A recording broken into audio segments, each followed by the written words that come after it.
Good evening, mate. I just first of all introduce myself because you may be thinking, who's this and why is he here? My name is Ian Dennis. I'm the senior football reporter for BBC Radio 5 Live, and I was basically asked here because Tony couldn't get anybody else to do it for him. But it's an honour and a privilege to be here, not just because it's obviously a prestigious venue, but also to work with Tony, for somebody who I've known for a number of years, and to have that trust as well is something very special and is appreciated. I've done my research because Tony had basically said, you've got to bring your A game. So I don't know if Richard Ford or Thomas Brooks are in the audience as well, but I noticed on the website they had a debate about the merits of Tony's management style. And it's a shame that they're actually not in the room tonight, because I thought that would have been interesting to meet him face to face. So, but I've seen the various Q&As and the format's not going to change. We'll just have 20 minutes or so getting to know Tony, and then we can open the floor, and then you can ask the questions as you would do to whether it be Rio Ferdinand or Piers Morgan, who have also been here, of course, as well. Tony, first of all, just from your point of view, growing up in Newport, down by the docks, that upbringing, how do you think that has shaped your life? Well, I think it shaped it enormously, really. I was born into a family that lived in a 3-bedroom terraced house. There were 6 children, 4 boys, 2 girls, and mum and dad. And the older we got, mum and dad moved into the box room. The 2 girls had the bigger room, and the 4 boys slept in one bed in one room. And dad was a steel worker. Mum was an housewife, never moved from the kitchen. And, you know, although it sounds as though it was tough and it was hard, it was an absolute fantastic upbringing. You know, the community down in South Wales, it was, 1, 2, 3 steelworks around the town. Obviously the coal came from the valleys down to the docks, where it was, you know, exported elsewhere or transferred to the steelworks. So you had dockers and miners working together, and steel workers, and it was fabulous. Tough, but absolutely fantastic as a place to be brought up. You know, we sometimes went short, and if we ever went short, Mum would always go next door, and the Joneses or the Phillips or whoever it was would always help with a pint of milk, lend us some milk or give us some bread or whatever. And we would do the same vice versa. It was just a tremendous community in respect of everybody sticking together. Obviously, you had your rogues, and you had the trouble, and you had everything else that you associate in life. But I never ever thought that I missed out on anything in that upbringing. Do you still think that community spirit now is something that the country misses because it's not as it used to be? Well, I think you have to move with the times. I don't think you can always look back and say, well, it was better then than what it is today. There's lots of things today that, you know, I wish we could have had when we were younger, and I wish my mum and dad were still alive as well to see the bits of success that I've had. But I lost mum and dad pretty early.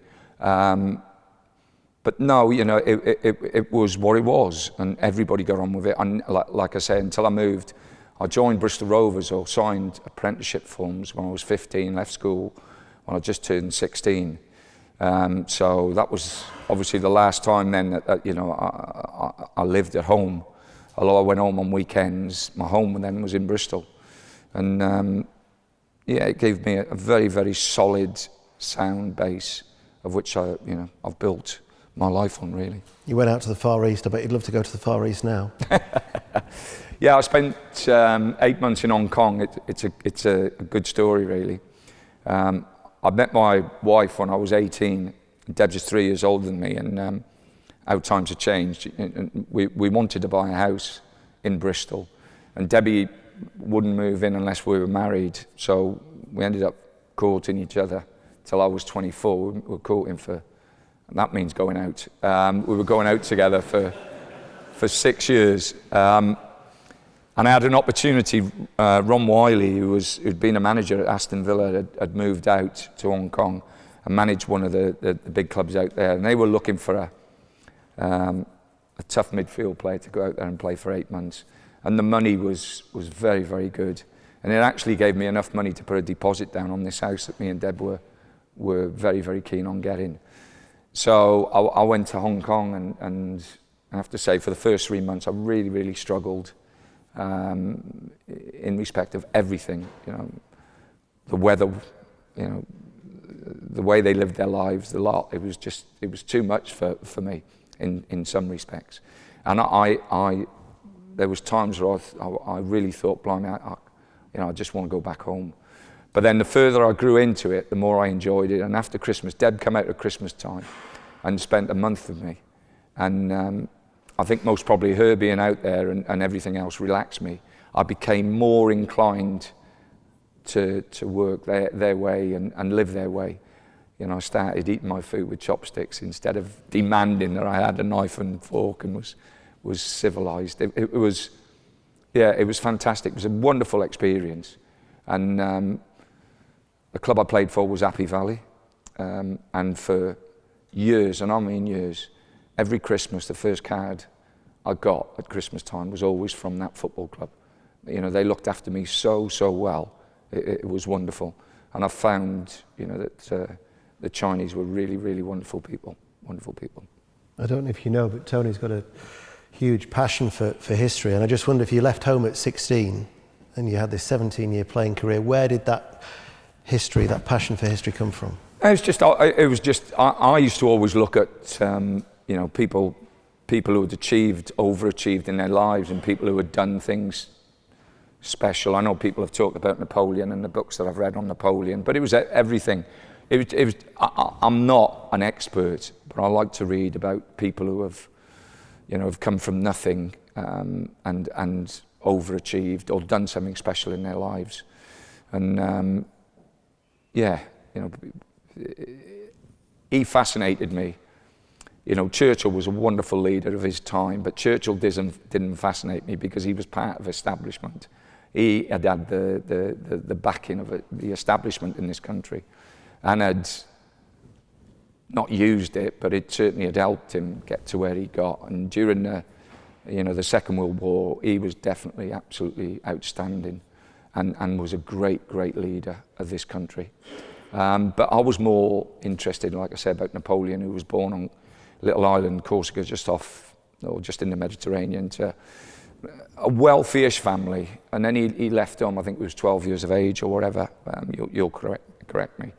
I went to school in France and then built himself up. And I wanted to find out how he went from that to becoming what he was, and producing one of the great empires in Europe. Just talk about your playing career, because obviously you then came back to Bristol Rovers, didn't you? Yeah, I'd had an agreement with Bristol that I'd go out and then I'd come back after a year, and Bobby Gould was manager there. I made my debut at 17 years of age in a Bristol derby. Actually, I played against Bristol City, and then had injuries. I had two very, very poor injuries when I was very young, which curtailed me a little bit, but ended up playing at Bristol for about 10 years. And even from a young age, you know, I damaged my ankle very badly at Cambridge, actually, in a game in the Championship, and was out for 9 months. And in that period of time, from 20 to 21, I actually decided I wanted to do all my coaching badges. I didn't want to sit around and just mope about. So I went out and did my prelim, intermediate and full badge, and I was one of the youngest people ever to qualify or get that certificate. And it was always in the back of my mind that one day playing would finish, and I wanted to stay in the game.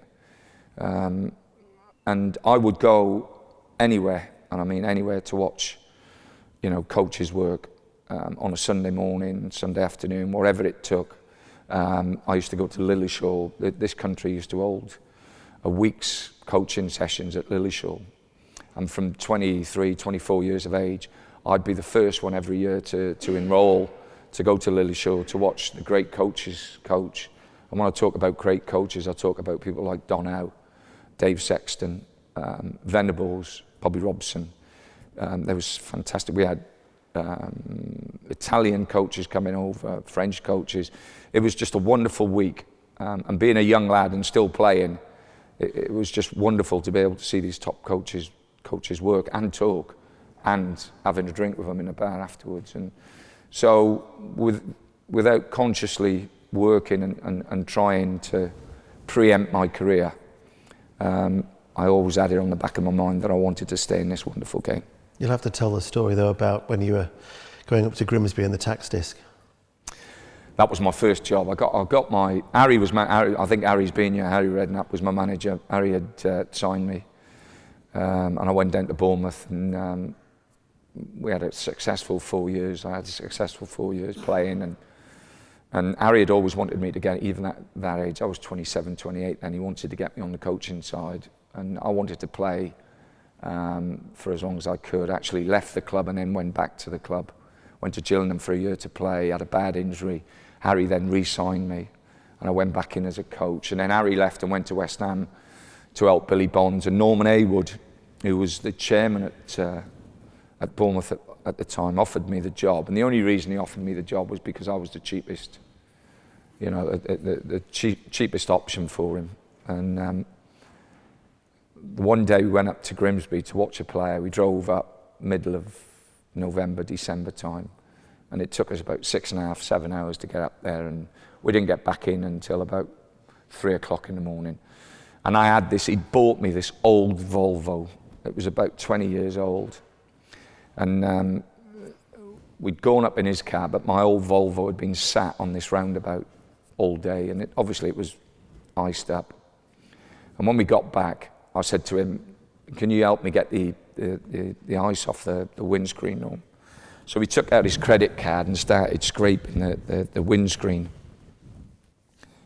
And I've gone round the back to try and scrape a bit off the back, and all of a sudden he screams, he just shouted out, I can't believe it, I can't believe it. And I walked round the back of it, I honestly didn't know what was happening. And I said, what's up, Norm? He said, the tax disc. They've given you a 6-month tax disc.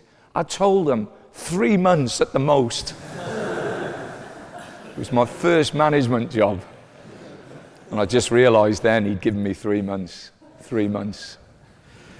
That managerial instability is something now it's prevalent these days. But I just wonder, in the lower leagues, your time there, Gillingham, how crucial is that grounding?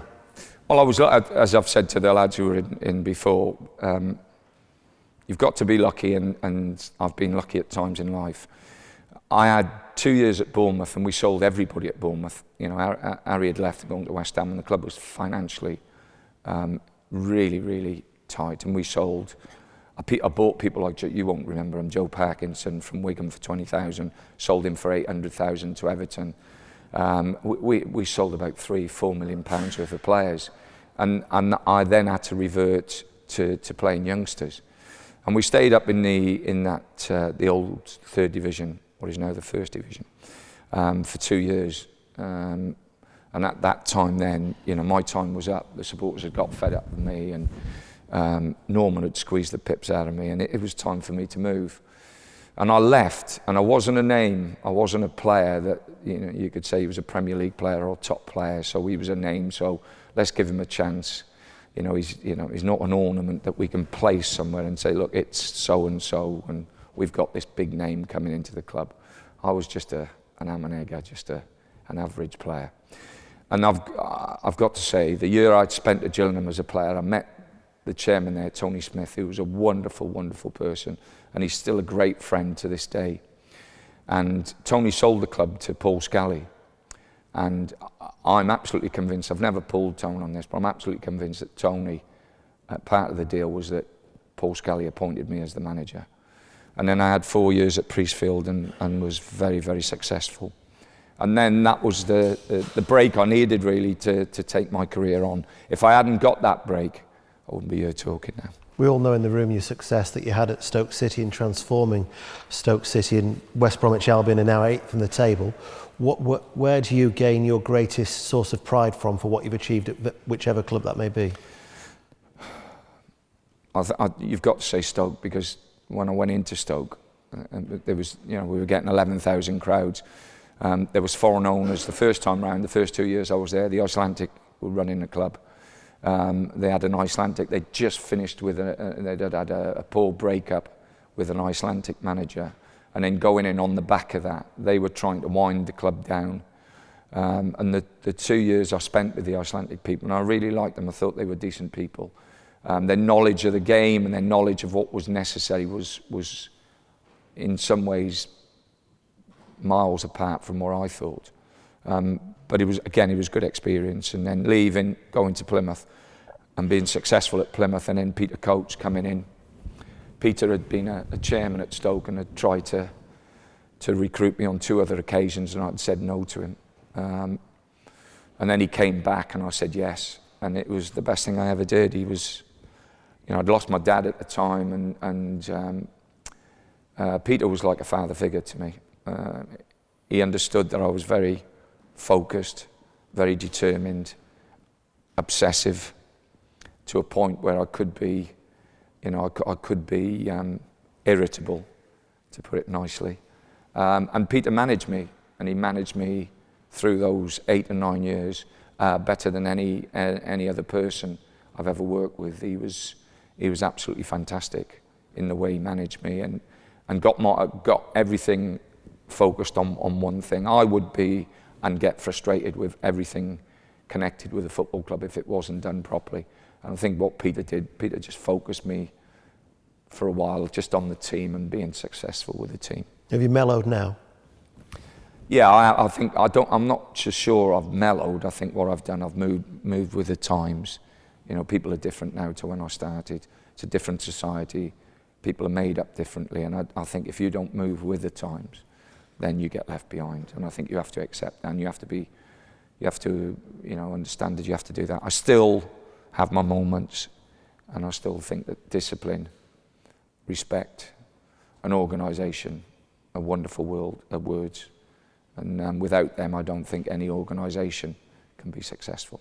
Which I mentioned the 2 students from earlier. Richard Ford, when he was talking about Stoke City, had argued that consistency is mistaken for stagnation by the Stoke board. But Thomas Brooks, the counter-argument is that Stoke should be satisfied with the mid-table stability. Is there a danger sometimes in this modern world that we live in that you can overachieve and then you raise the expectations, which then can be counterproductive? Well, I think that happens all the time. I think what your lad missed out on was that we got to a cup final and we got to, where's my mate who's a Stoke supporter, was it the last 16 or last 32, and went to Valencia and had some wonderful trips in Europe. And I think the cup final and the European experience, coupled with the time in the Premiership, was absolutely fantastic. Is it harder now to manage than ever before? Yes. Why? Well, I think every year it gets harder. I think there's more money in the game, and that affects the situation. I think I'm not a great advocate of the academy system. I think the kids are given far too much too soon. I think the whole setup, I think if you go to any sport across the board and you want to get elite, top performers, they are driven from a young age. They are driven. You get to professional football, and actually what they do, they actually make it easier for them before they've achieved anything. And I think that takes the edge off the young players within the game. And I'm a great believer that youngsters have to be set up in a certain way to achieve their maximum. Some, as I'll talk about Gary Mabbott, you'll get the individuals who, irrespective of the way they're brought up, they have it in them. But others need to be directed and really need to be pushed and pulled to get them into that slot that takes them on to becoming a top athlete and a top performer. Hypothetical question, I know, but would you back your money on the 16-year-old of a Tony Pulis coming from Newport to succeed, or a 16-year-old coming out of the academy? Who would you think's got a greater chance of? Well, that's a difficult one, Ian, because we've got a lad called Sam Fields at the football club now who's come from quite a wealthy family, and his attitude is absolutely fantastic. He's a chip off the old block. So that the people at the the youngsters are there, Ian. My biggest problem with it is it's just overmanned, overforced. You know, we're talking about, you know, elite, and it is an elite system, the Premier League, an elite league, the best in the world. It's a world league, it's not just an English league. So we have to produce, our homegrown players have to be the best. And I just don't think we go away, you know, the way around it is not right for me. Any questions? Hello. You spoke about you not being a name and there being an element of risk-taking appointing you. The high turnover of football managers is well known, but when it comes to appointing managers, often a lot of the people appointed are names or they've been around the system for a long time. So what hope is there for a young manager coming through when they're seen as a risk? Well, I think I wouldn't be managing in the Premiership if I hadn't taken Stoke into the Premiership. And I think you could go, you have a look at the managers. Eddie Howe's done it at Bournemouth and is now managing in the Premiership. Burnley manager Sean Dyche. So you've got ones who have, Sam managed lower leagues and then got into the Premiership. So you have to accept, unless you're, a real named player, that you're going to have to, you do your apprenticeship lower down, and then step into it.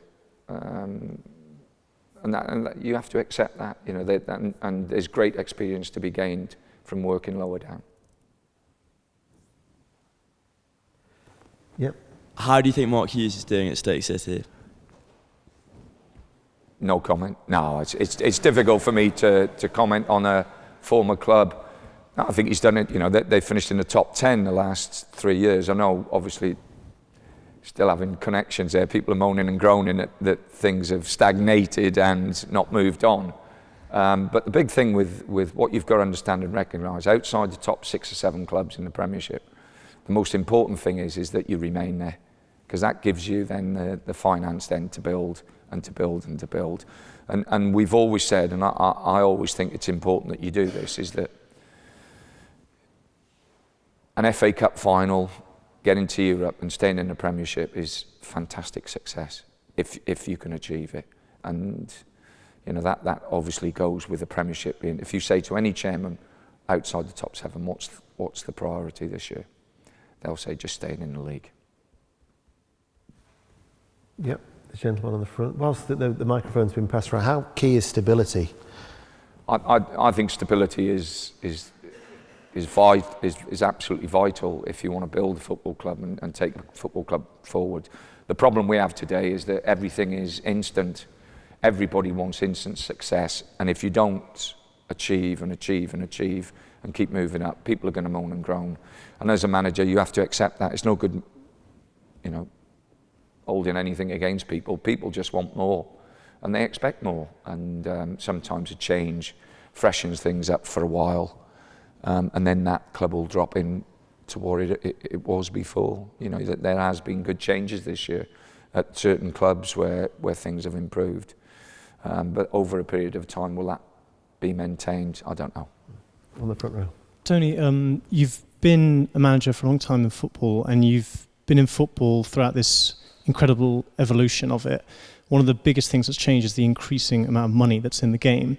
You yourself came from a very humble background. How do you handle, what are the challenges involved with managing players that have come from humble backgrounds and suddenly been transformed into incredibly wealthy people, with people around them that want to take advantage of that wealth? And also, what were the lessons you learned from dealing with what happened with Saido Berahino? What were the most important things you learned with that? Yeah, it's a part of management now that you have to get your head round.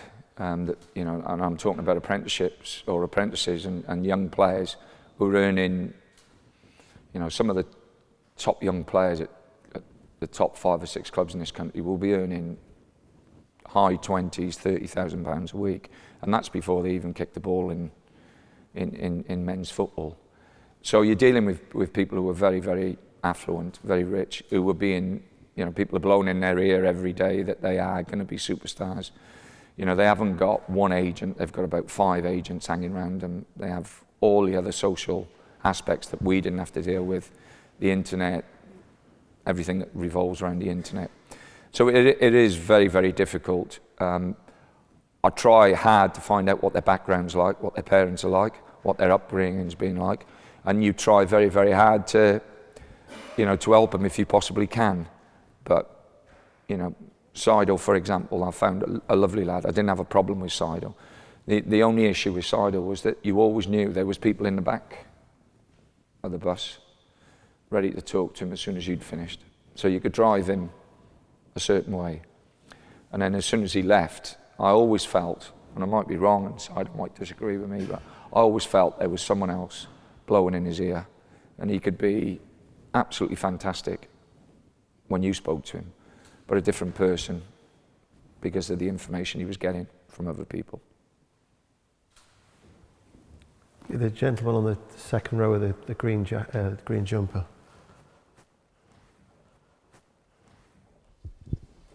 Hi, Tony. So a lot of people talk today about the relationship between the fans and the club. For example, there's a lot of pressure with Arsenal. They're saying the fans all want Wenger to leave. I was just wondering, how exactly does that play on the relationship between the board and the manager, and are you aware of the fans' opinions on you, or do you try and block it out? Yeah, I think you have to accept, that supporters pay their money and they go to the games and they have a right to voice their opinion. I think gone are the days that supporters can say, I'm actually paying your wages, because Sky Television and the other broadcasting people actually pay such an enormous amount of money now that most Premier League clubs could survive without any crowds in their ground.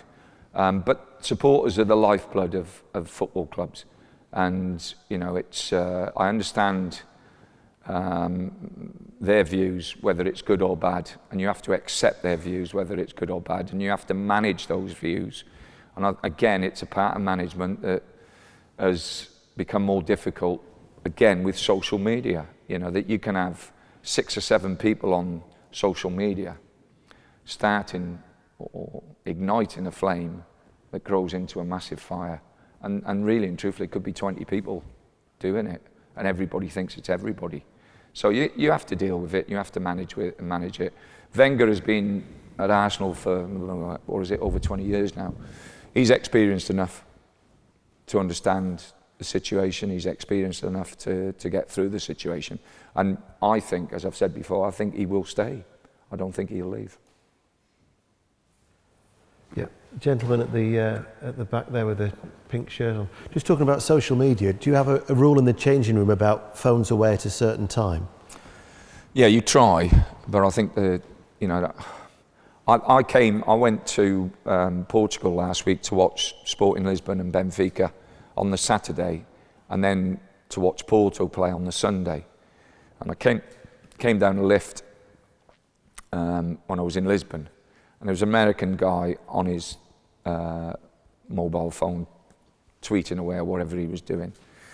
And we got out of the lift, and I just said to him, I said, excuse me, and in his American drawl, he started talking. I said, how sad it is, we've come from the 12th floor, you don't know me and I don't know you, but 10 years ago we'd have had a chat coming down.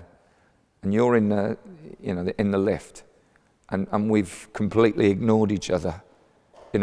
For human beings to do that, that really, really annoys me.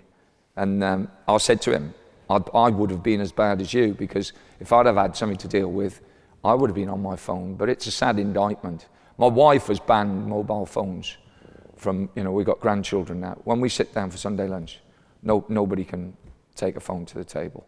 She wants the family to talk. And that's obviously we've got little ones with us as well. But she is adamant that time should be spent communicating with people and not on those computers. I hope the lad in the West Brom shirt here is going to ask who you were watching. We could get ourselves an exclusive of see you were scouting at Sporting Lisbon. Sorry. That's right. Hello, Tony. I have to ask you a bit of a cheeky question as a Man City fan.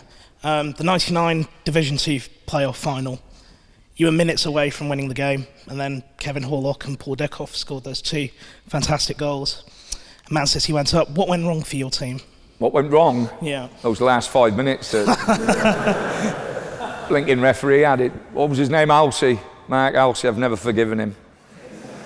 Now, we played well that day. We were, you know, Mark Saunders missed a header with about 5 minutes to go, just before Dickoff scored the first goal to make it 3-0. And I can remember that one thing that sticks in my mind was that we sat on benches at Wembley. Wembley hadn't been recreated then. It was the old Wembley, and they sat us on wooden benches just off the pitch. And the Man City supporters were throwing stones at Joe Royle, and that the coaching staff had actually gone to get the police because there was all stones. It wasn't health and safety then. There was all stones around because they were doing some building work there. And you know, it went from that with your supporters leaving the stadium and then coming back in when they got the 2 goals. But it's one of those, almost it was made up there that it wasn't going to happen for us because we deserved to win that game. And unfortunately, we got beat on penalties in the end. But one thing, I'll just carry on, one thing which I will go to my grave with, which really, really sickened me afterwards. I was really, really prepared, and the team was really prepared for Man City that day. We knew exactly how they would set up. We knew exactly what they were going to do, the lot. We'd had them monitored and watched like you couldn't believe it, and we had 10 days to prepare for that game. And we went to Aston Villa's training ground, came out of Kent, because of the hype, we took 35,000 people there. We came out of Kent and we stayed up in the Midlands, and we trained at Villa's training ground, and I did absolutely, myself and my coaching staff and the players, we absolutely tore everything down and rebuilt it for that game. The one thing I didn't do, I didn't prepare for penalties in respect of knowing where the goalkeeper would dive. What was his name again? Nicky Weaver. And Nicky Weaver dived one way for the 5 penalties. Every time there was a penalty, he dived to his right. And we had coaching staff who had not broken in, but were just monitoring Man City training. And if yeah, I'll get locked up for saying that. And that was one question I could have asked, and I never asked the coaching staff about. And it was, I actually blamed myself for years afterwards for that one little thing that I'd missed. Was there a hand just next to where you're? Yeah. I was just going to add something to that. Did the heartbreak in '99 give you that added motivation for the 2011 Cup final? No, but 2001 it was different. Man City had just got what I considered to be one of the great Premier League teams then. I think that, you know, they'd spent really well, and for us to go into a cup final against the team that won the championship the year afterwards and won it well, you know, with what the players that have just come into their end now, that they had an unbelievable team, Man City. For us to be in the final was fantastic. We were praying, and I shouldn't say this because Alex will kill me, or Sir Alex will kill me. We were praying that Manchester United would beat Man City in the semi-final. That's how good we thought Man City were. Rory Delap and the long throw. Why do you think it was so effective? And do you think we'll see anything that creative, like cause so much havoc again? Well, Futch actually throws it quite well for Leicester. There's other teams now who use it. We actually didn't. When we signed Rory, there's 2 great stories with Rory. We took Rory Delap from Sunderland. I think we paid 1.5 million for him, and we couldn't sign him. We couldn't sign him permanently because the transfer window had closed. So we signed him on loan with a guarantee that we would sign him at the end of the season. And his first game was actually against Sunderland. So he was playing, and Roy Keane was manager at Sunderland at the time and allowed us to play him.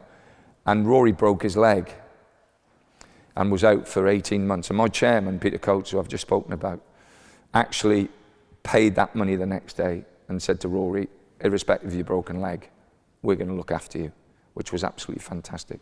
The other thing, when we took him from Sunderland, we didn't know he had a long throw. Well, I see, that's honestly, we didn't know he had a long throw. And when we got promoted, I rang two people up. I rang Steve Coppell, who Reading had just got relegated. And Steve was actually in Bangkok at the time. And I'd rung him and asked him the difficulties of the Premiership. So I went from the bottom, and I thought, I'd never spoke to Sir Alex at that time. I rang Sir Alex up. And the advice he gave me was, make the Britannia a place that nobody wants to go. Never mind how you do it, make it a place that nobody wants to go, because otherwise, no disrespect, irrespective of the players you bring in, you will struggle. And we narrowed the pitch in, we grew the grass, and then we had Rory as well, and we didn't half irritate Arsene Wenger in lots of ways. Oh, wow. Just in front.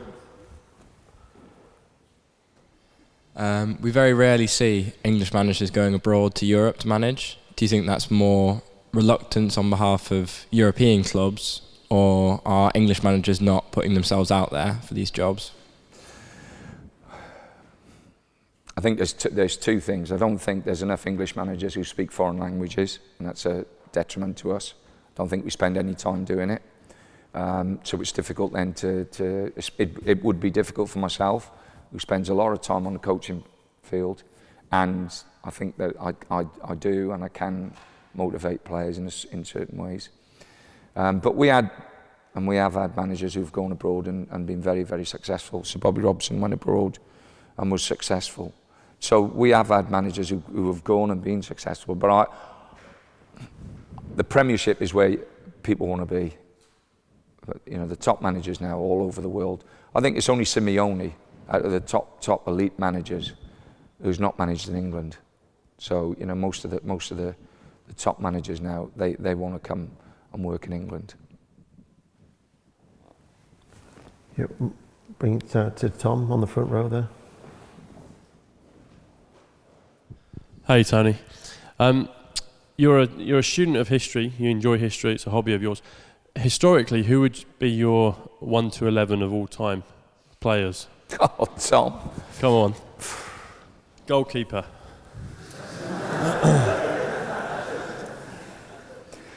It'd be Banks or Schmeichel. Banks or Schmeichel. Okay. Right back. Michael, I don't have to put up with this. Cut him off now. No, Tom, it'd be too difficult, honestly. There's been so many great players. The one thing I'll mention on this, people talk about Messi being, you know, the best player ever, you know, and the best Argentinian player that ever played. I think Maradona was actually better, and I'll tell you for why. Maradona actually, by himself, won the league at Napoli. He won the league by himself, and actually won, how many tournaments with Argentina? Was it 2? World Cups. And Messi's never done that with a team, I think, that was as good as the team that Maradona played in. So I would go Maradona just because he was an out-and-out winner.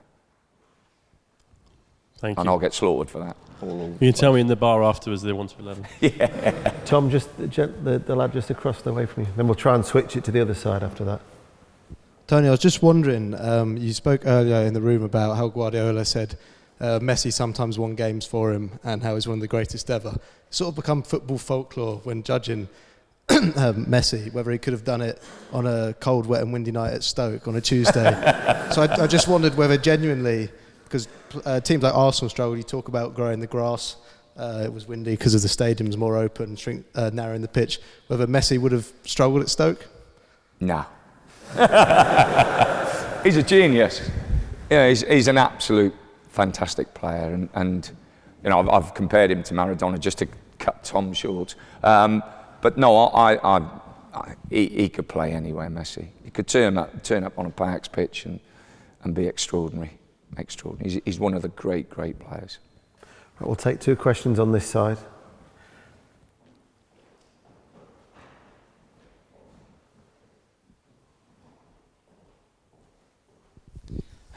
Who would you say is like the smartest manager you've ever had to play against? Like they've done a sub or a tactical thing where you've been like, blimey, that's really screwed me. Yeah. It's been really, really good to manage against the foreign managers. I think that they've brought something, or they bring something, you expect them to bring something new to the table. Guardiola, Mourinho, people like that. But the best managers, I've been very fortunate to manage against some of the top managers, and I think it's not the managers that win the games, it's the players who win the games. And the great teams, you know, we played against Manchester United when Ronaldo was playing, you know, Rooney was at his peak, Giggs, Scholes, you know, they were a fantastic team. We played against Arsenal when Arsenal had Henry and players like that playing that were, you know, the invincible team that were just absolutely fantastic.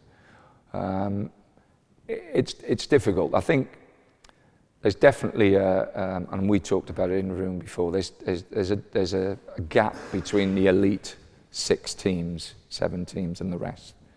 And the elite top 6. Every time you go and visit a top 6 club, you're hoping and praying that you don't get caught on a bad day.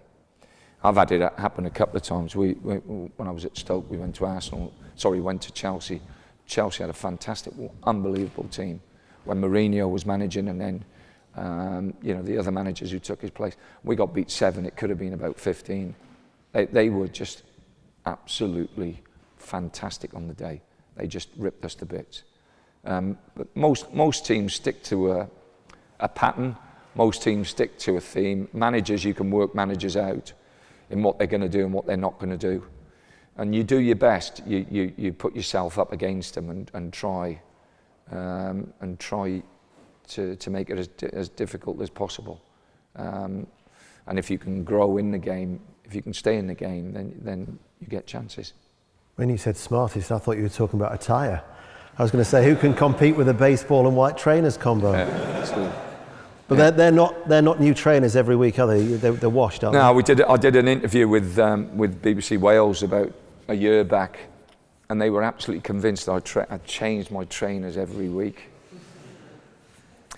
The kit man's very good at washing them and keeping them going. Just past the microphone behind you, there's a lad who wants to ask another question. Who was your best ever signing? Well, we mentioned it. Pound for pound, most probably Ricardo Fuller. Ricardo was he was a wonderful lad, great. We took him, I think it was Southampton. Harry was manager at the time, paid about 200 grand for him. And he could do stuff. He had a change of pace. He was more right-footed than left-footed, wasn't brilliant in the air, but was strong and had a change of pace and could drop his shoulder and beat people. It could astound you. But he was an absolute pain in the backside. He was a typical Jamaican, laid back. I can't say that, or can I say that? Health and safety today will stop me. And I'll tell you one story. Well, the lads will tell you, we were at the top of the league. I think we were 2nd or 3rd at the time. West Brom were at the top. I think we were 2nd, Wolves were 3rd. So we had to go to Wolves just after Easter or just before Easter. And it was an international break. And Fuller, irrespective of whether Jamaica had games or not, would always go away. There'd be a game. He'd invent a game.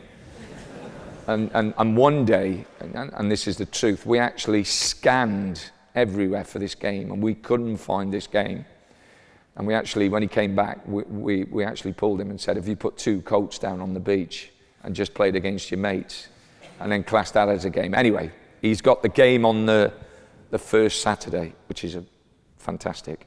You know, we hate it when it's the midweek before the game. So we know he's going to be back a week before the Wolves game, which is a massive game for us. So this game, which we couldn't find again, takes place on the Saturday. So we should be back in on the Monday. So we all report Monday. All the players are back, so we're up and running. Rick doesn't turn up. Tuesday, he doesn't turn up.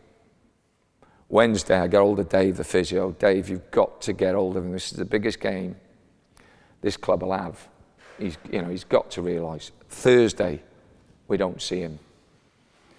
So we're thinking, he's got to turn up Friday. He's got to turn up Friday. Friday, he doesn't turn up. So we've had 2 weeks now of missing our star player. Mick McCarthy was manager at Wolves at the time, and Wolves had a decent team. So on the Saturday, we had pre-match at Britannia, and it was, I think, 11:30 and then we had a little chat beforehand, and then we all went up and had beans on toast or whatever the players were eating at the time, eggs on toast. About 12:15, Ricardo walks in. He had his cap on the side of his head, and he dragged himself through the room, and all the players had really, really given up on him, and sort of like were really, really disappointed that he'd really custard pied us for the 2 weeks. So anyway, he sits on a table by himself, right on the far side. So I'm next to David Kemp, who's my assistant, and I'm absolutely spitting blood. So I'm saying to Kempy, I'm going over there now, I'm going to sort him out. He's not playing, not even going to travel. So Kempy goes, Tone, forget all that. He's our best player. He could win us the game. And I'm going, Kempy, he has shown no respect. The players have ignored him. It's not going to be good for them. And Kempy's going, Tone, settle down, settle down. So anyway, all the players drift off. The bus is leaving about whatever time it is. It only took us 30 minutes to get to Molineux. So who's left in the corner, just scooping up his eggs and his beans, was Rick. So I walk over, sit next to him. Rick, where have you been, mate? Gaff, you can't believe it. He said, we played the game on the Saturday. I said, we couldn't find the game, Rick. No, we played the game. Okay, you played the game. What happened? He said, my uncle's mother's uncle's auntie passed away. So I had to go and sort that out for Monday and Tuesday. On Wednesday, the only flight I could get was going into Miami and coming back out. I went to book a flight, couldn't get a ticket. So I had to wait for Thursday. I flew out Thursday, got stuck in Miami. So that's why I couldn't get back until Saturday. Load of nonsense, but absolutely Ricardo 100%. So I go, Rick, do you realise how important this game is? Do you realise how important it is to the football club? So he goes, yep, I understand. Give me the last 20 minutes and I'll win you the game. I said, Rick, what about the first hour and a half? Where's that gone? And that was him. So I get up, spitting blood, walk past, Kempy walks out with me. So we sit on the bus, Rick walks right down the bus, oblivious to everything. He don't even know the players have got the ump with him. So he sits at the back of the bus, we get to Molineux. I think we end up scoring the first goal. I think Mama goes down the right-hand side, gets a cross in, Rory scores. We go 1-0 up, and then they score one each, and I think Courtney scores from a corner to make it 2-1. And then Wolves end up getting a goal, makes it 2-2, and we're defending, if you've ever been to Molineux, down the slope. And there's about 20 minutes to go, and Kempy goes, time for him. Time for him? So I said, he won't be ready. So anyway, Rick, go and warm up. So he runs up the top end, where all the Wolves supporters are. Runs about 30 metres, stops, walks to the top end and starts stretching. The worst stretches you've ever seen in your life. So I'm looking at him, and the game's going on, and I'm looking at him, and I'm thinking, nah, I can't get him on the pitch. And Kempy goes, Tone, this is his occasion. He'll love this. So I'm thinking, anyway, we had a player on loan who's now playing at Preston, I can't remember his name, and we take him off, put Rick on. We're defending corners like you can't believe it. You know, they've had a real good 10 minutes, Wolves. And we had a ball out, and Rick picks it up in the bottom corner. The lads will tell you, the Stoke supporters in the audience. He gets it, and he runs it up the pitch, beats their team, smashes it into the net, runs all the way down the touchline. All the players who have ignored him are jumping all over him now. And then Liam scores another goal, and we win the game 4-2. So after the game, I'm absolutely drained. I'm sat in the corner, like, well done to all the players when they've come in, and then I just leave them, get on with it. Obviously, the dressing room is absolutely rocking. I go in my little corner, and I sit in the corner, and I'm still got the ump with him. And all of a sudden, from nowhere, Ricardo walks over to me, and he puts his hand around me. He says, Gaff. So I look up, what, Rick? He said, do you know your trouble? So yeah, go and tell me. you worry too much. So I go, Rick. He says, no, listen to me, Gaff. You're always talking. That's why you got no hair. You worry too much. And that was him. He got up and walked across the room as though nothing had happened. That was Ricardo. Great story. I've been worried I've overstayed my welcome for Michael here. No, thank you very much. So thank you so much to Tony and Ian for this really engaging session. Unfortunately, that is all we have time for. But we're going to go through to the members' bar now, so please feel free to join us. But remain seated while we leave the room. So please join me in thanking both Tony and Ian one last time.